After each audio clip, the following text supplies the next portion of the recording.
Hey everyone. Fresh off of a couple of weeks ago where we talked about Four Roses and asking the question, why is no one talking about roses? There's been a lot of follow-up. I feel like I made a post about it on Instagram with a lot of interactions and some shares and other people chiming in, and there's great dialogue here as well. And shortly after that, I got a message from my friend Brad here at Liquor Barn in Louisville. And he said, next week I have to go do a roses pick. Do you want to join me? And I said, yes, of course. Now, I've done one pick at roses before, got lucky enough to jump on one of those. And I think Four Roses is one of the better picking experiences.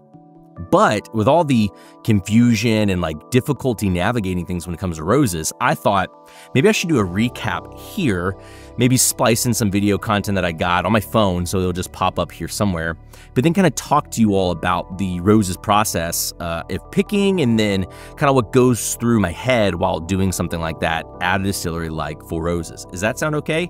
If not, go ahead, jump down below, give me a like and subscribe, but then you could tune out. Anyone who wants to continue on, let's dive into it. Now, they're doing some construction at the gift shop area in Cox's Creek where Four Roses has their bottling facility and where they aged a whole bunch of their stuff. So during the drive into where we were doing the pick, I'm actually really glad we did this because it had you drive past a lot of the rick houses. I'll pop a video in here and two videos probably. One of the driving through here so you can see how wide and long all of the rick houses there are.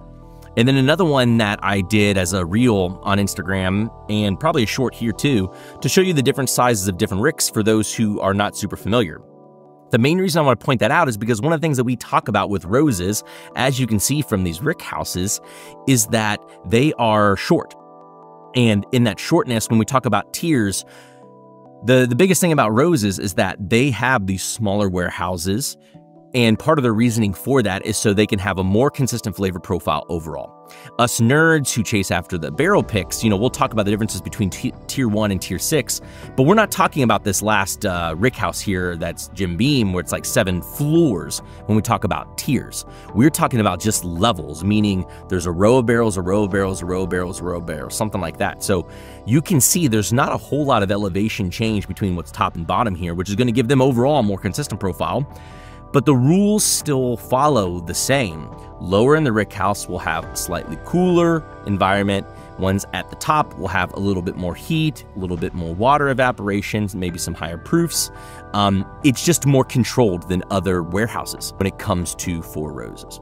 Now, what's really neat about a pick at Roses, not all the time, but I feel like often, you get a chance to taste through all 10 of the recipes. I might post the infographics that I have done before that talk about rye makeups and what the yeast do. But for those who have not tuned into a previous Four Roses video, I have a whole bunch of Four Roses specific content if you want to go back and watch some of that after this video. But they have 5 different yeast strains, which should add a little bit of a different flavor to them. And then they have a 20% rye mash bill and a 35% rye mash bill. So combined those things, they have 10 different recipes that they make up. For their blends, they pick and choose different things to give a flavor profile. And then in the single barrel program, they're single barrels, so they will have these interesting flavors, kind of what you generally would get from that combination of either high or low rye, given the yeast that it uses. So when you roll in for a pick here, you're tasting through 10 barrels. And again, what's neat about this, I'm sure they could tell you whatever information that you want to going into it. However, we had no sheet of reference and we had coverings over the barrels, so you couldn't see what's what. So we went in truly tasting 10 and not going after an OESO, not going after an OESV. We're truly just going in and tasting 10 recipes and trying to pick the best barrels. Now, what we did for this specific one is we picked 2 barrels that are going to go to distribution at Liquor Barn and 2 barrels that are going to go to distribution for Bevmo. It was really interesting because it's been not only some time since I picked, but as I mentioned in my last video, it's been a while since I've either had access or gone and bought a lot of single barrels. So I don't feel like I'm as privy to what is in the newer runs, if you call it. And by run, we're mainly just meaning location and which warehouse that they're coming from. We say runs because a lot of times once a run is in a barrel pick, you might notice other stores around the country having barrels of the same recipe from the same run. So you might see OBSQ. And if this is like a better tasting OBSQ than maybe a different run that has been before, people might chase after that. If there's a lot of good flavor to an OESV, whether it tastes just really, really solid or it tastes off profile, people might start going after runs, meaning barrels that are similar to that in placement of location in the rickhouse and which rickhouse that it is. And the floor as well, and the tier as well, if allowable. So I was kind of excited going in here knowing that I really didn't have a baseline because there's not a lot of newer barrels that I've tried. Not only that, but Mandy had mentioned that several of the barrels that were in were newer to the pick program, so these were kind of new things to try in total. And going off of the comment I made in my last video about some of the newer ones I have tried via friends or out at a restaurant or a store, I was pleased that there were not very many barrels that we tried that had this kind of big blast of heat that I had made the comment about. Actually, I feel like as we were tasting the 10 barrels, it was very difficult to figure out which ones were the ones that we wanted to move forward with. So this was actually a process of elimination. We started going through the 10 barrels that we had, and we started removing them off the list to try and narrow down our list of what we wanted. You can see all the tasting glasses that we have here, and that just allows you just to see all 10 of them. And one of the things that I try and look for initially, and it doesn't always work because they might not always be filled the same, but I usually do a quick color check. And there were 2 of them off the bat that I thought had darker color than those. So I went ahead and just scored those a point for color. Then we kind of go into the nose. So I started with these 10 and I started with a nosing round. So I went through and I both just kind of wrote down some quick notes and started to score everything on levels of like enjoyment and intensity kind of combined. So if it was just nothing really to write home about, it got no stars. If it was good, it got a star. If it was really good, it got 2 stars. Anything above that, it would, you could put 3 or something like that, but I'd use kind of a half-star system too. And that way it's like, it was good, it was memorable, definitely like one to move forward, but maybe a little bit better than that. I'd do like 1.5 stars or something, not quite 2 stars for the ones that were really stand out. So we started with the first barrel. I thought it had a really nice, soft, enjoyable nose, and it was very approachable. However, I thought it was just a little soft. Knowing that with Four Roses, I'm used to viscosity. I'm used to like something bigger. It was a really pleasant nose, got a star, but then I just kind of moved on to the next sample. Next sample, a little bready, a little fruity. It was really similar to 1 in a lot of regards. And so it also got a star, but again, one that I was like, I think that I could easily kind of move past this as well. Getting to the third sample, this is one that got a color score for me, and it was really, really strong on the nose. A lot of oak, a lot of fruit, a lot of brown sugar, just a really viscous like smell to you. That's like a flavor thing. You could tell that it was rich. You could tell that it was going to be an intense pour. So this was my first 2-star. I was ready to dive into this one. Moving into 4, it was decadent, it was slightly floral, but nondescript, like nothing that necessarily stood out to me all that much from the get-go, and I was kind of ready just to move past that one and get into some of the other ones. 5, big spice, nice, rich nose. This one had a 1.5 star, so this is the second best nose I had come to so far. 6 for me was immediately on the nose, probably one of the weaker ones. It was brighter than some of them. It seemed a little bready, maybe a little bit of champagne, like just kind of these bright, slightly effervescent notes. But again, nothing specifically that jumped out, especially after the ones that we had already nosed when you have so many samples that you're going to be going through. So I was ready to go on to number 7 here. Number 7 was another 1.5 star for me. Juicy, fruit pie, brown sugar. This one was nice. I liked that one. Number 8 was gentle like 1 and 2. And so I immediately, like in my head, I know that they're probably not the same recipe, but I'm kind of just pocketing them like, hey, these 3 are kind of the softer noses, not super into these on the nose, but I also know that palate's going to be ruling, so we'll come to them when we get onto the palate. Number 9 had the second best color, and it had another big nose to it as well. A little earthy, a little heavy. I really enjoyed this one, but only gave this one 1 star on the nose. 10 I thought was very interesting. It was kind of like the curveball. It was earthy, it was aromatic. It reminded me of the last pick that we did, which was just kind of really funky off-profile OESQ. And so that's what I had in my head going into it. And it kind of reminded me of the RS24 run of OBSQs, just kind of a little quirky, a little interesting. Gave this one a star 2, and then we started on the palates. Number 1, toffee. brown sugar, wood spice. It was pleasing. And so again, it got another star. This, I'd be happy to drink this one.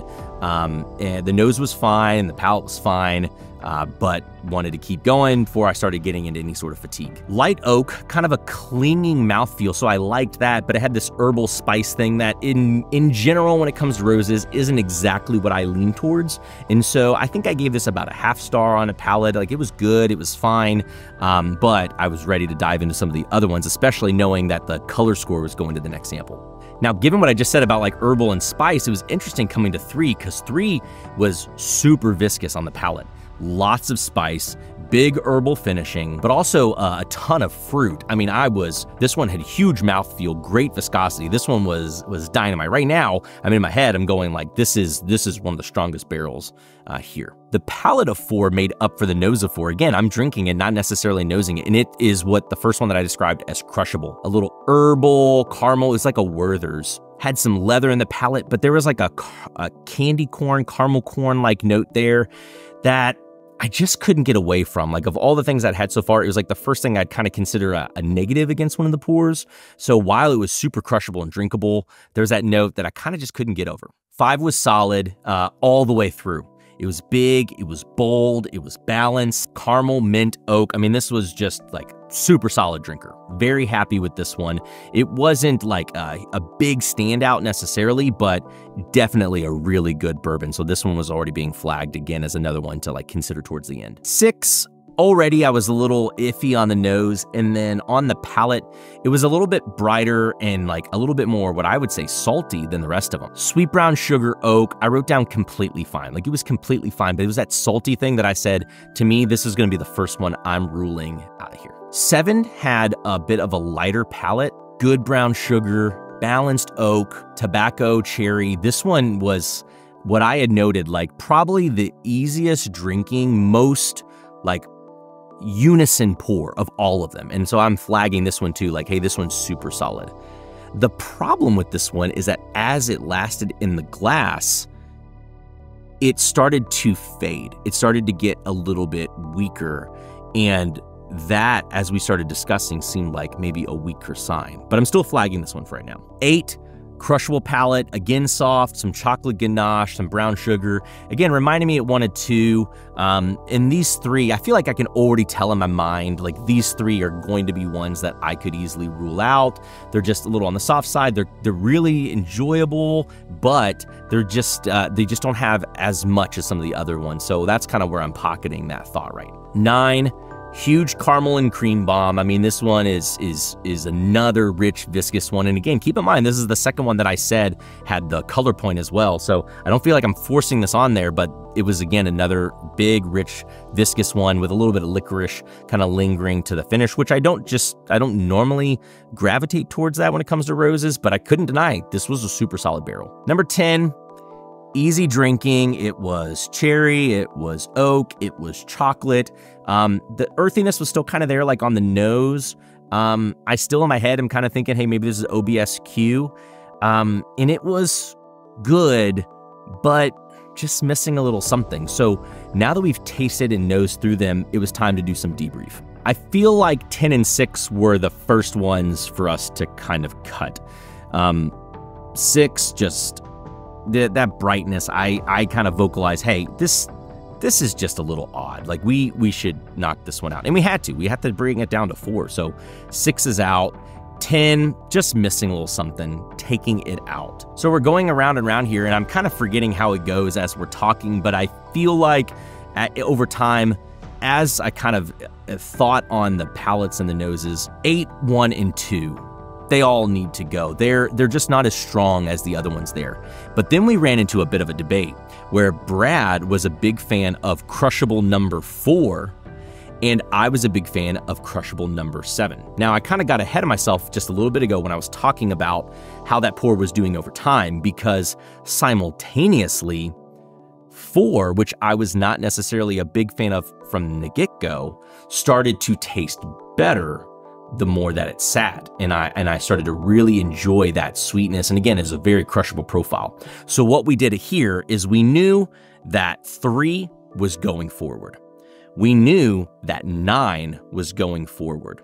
We almost threw 5 into a blind, but as we're talking, we're about 45 minutes off of the initial pour at this point in time, and we said, no, the real debate is between 4 and 7 for their kind of easy drinking, crushable profiles. 5 is richer than them. It stays consistent throughout the pour. This one's moving forward. So what we did is we had them re-blind us 4 and 7 so we could decide on the 4th barrel. We went outside, we just talked a little bit, came back in and tasted them. Now this was tricky for me because from the get-go of that sip, I knew which one I liked, which was opposite of the one that Brad liked. On the reveal, we discovered it's still true. I am still in favor of 7, and he is still in favor of 4. But while we were sampling those two side by side, that was the second time I was able to witness the truth that this pour number 7, does start to fade in time. So all the while I kept saying 7 is strong, 7 is strong, 7 is strong, about 10, 15 minutes into it, you notice a switch where you say 4's actually equal. 4's a little bit better. 4 is definitely a better pour. So while 1 continued, now this was actually an interesting point because we were saying how many people who pour this are going to actually sit with it for as long as it might take for the flavors to change. But even as we talked to Mandy about this, we kind of all agreed if there's a pour that we know is going to get weaker and softer in time, we can't move forward with it.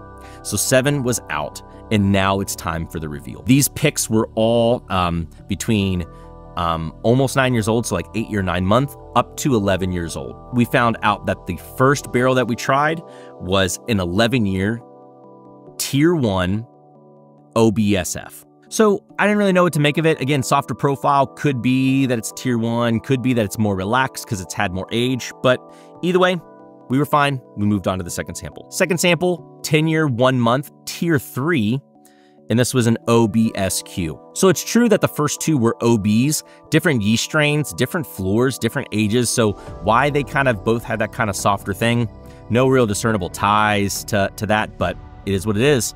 I'm curious now to hear about 3. 3 was a 10-year, 3-month, Tier 6 OBSO. So the O's are generally the more fruit-forward profiles. The B's are the big, strong kicks. So I'm not surprised that we had a big, strong kick bomb, especially at the Tier 6, so it's likely got a little bit more proof. It's still got 10 years old, so really good age, and this was a great barrel. I'm super excited about that one. Number 4 was a 9.5-year Tier 6 OBSV. Now, OBSV is the standard recipe. If you just found a regular 100 proof single barrel in a store, it's going to be an OBSV. It's kind of their classic tried and true profile, and they can be super solid. So this was a super solid one. I'm very glad that we ended up with this one. Going to have some good proof to it as well, but it really was just a really solid drinker, which I should expect from an OBSV profile. 5 was a bit of a surprise to me. It is an 11-year. It's Tier 4, and this was from the NS90 run of OESF. I think I was just surprised because now I like OESFs, and there's a specific run of OESFs that I really like. They got a little smokiness to them. They got some good age. They're about 12 years old. 12 and a half years old, probably. But again, this is 11 years old, Tier 4. Everything about this is just great. It's just solid, solid drinking, really good viscosity. Surprised to see that and kind of glad to see it as well. This nice Tier 4 OESF. Barrel 6 was 8 years, 9 months. Maybe that kind of age is what gave some of its brightness, its youthfulness. It was also a Tier 6 in OESV. Now, I love OESVs, so I think there were... I wish that I liked this one more, but it just didn't hit. So it is what it is. Now I'm really curious to hear about what 7 was. I'm not surprised that I like this one. Number 7 was a 10-year, 10-month Tier 1 OESK. I'm a big fan of OESK, Gentle Spice, and I think they are probably one of the most drinkable roses profiles in my particular palate. So it had good age. Maybe what didn't give it a little bit more is that it was a Tier 1. It didn't exactly have, you know, a bigger oomph to it or something like that. Not sure. That was from the BN 18 run for any of those who are curious, but would have been nice, but let's move on and find out about 8. 8 was a 9-year, 2-month Tier 3 OBSK. So again, this one got kicked out, and surprising to see that the ones that we did kick out are all OBs. So interesting thought. All the ones that we kicked out so far and that I said were kind of similar to one another are OBs. Now, again, they're all different yeasts, so maybe no correlation at all. But yeah, moving on to number 9, which again was the one that had the second best color. This one was pretty surprising to me. So this is a FS run. I didn't get where the RIC number or anything is, but this is the 4th tier 6 that we tried. And if you're following so far, we've picked 3 of them. So this was a 9-year, 1-month tier 6 OESQ. This is the second time I've been in a pick where I've picked an OESQ, but man, this one was packed with flavor. Real excited about this particular barrel, which means the recipe I haven't mentioned so far, the one that everyone kind of looks for in a pick, had to be number 10. It was a tier 1, 9-year, 2-month OESO. And there were some positive attributes to it. I feel like if we had like redone it, or maybe some of the other stronger barrels weren't there, this one could have kicked forward. Had a really interesting profile, just not enough to win us over. And that's okay. It was a great day with some great barrels, and I just wanted to run that by you. I wanted to hear kind of the thought process behind.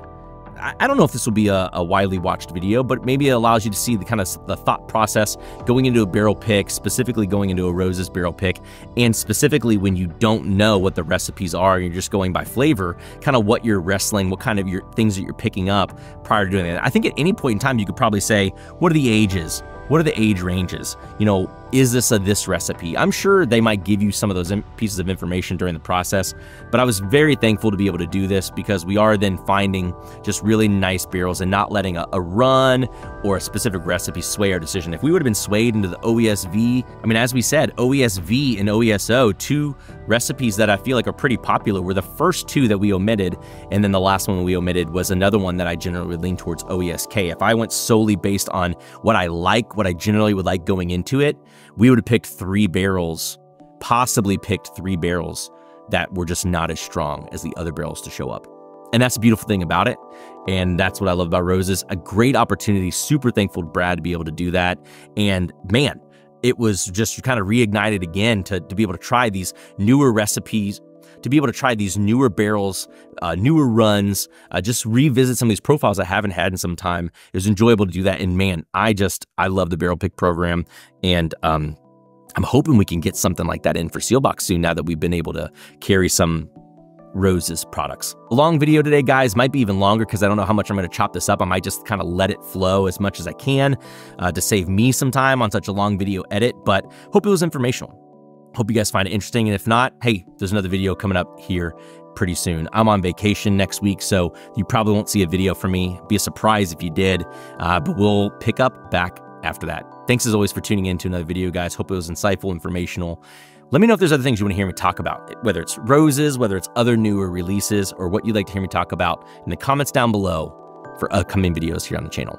Thanks for tuning in. Till next time, everybody. We'll see you all later.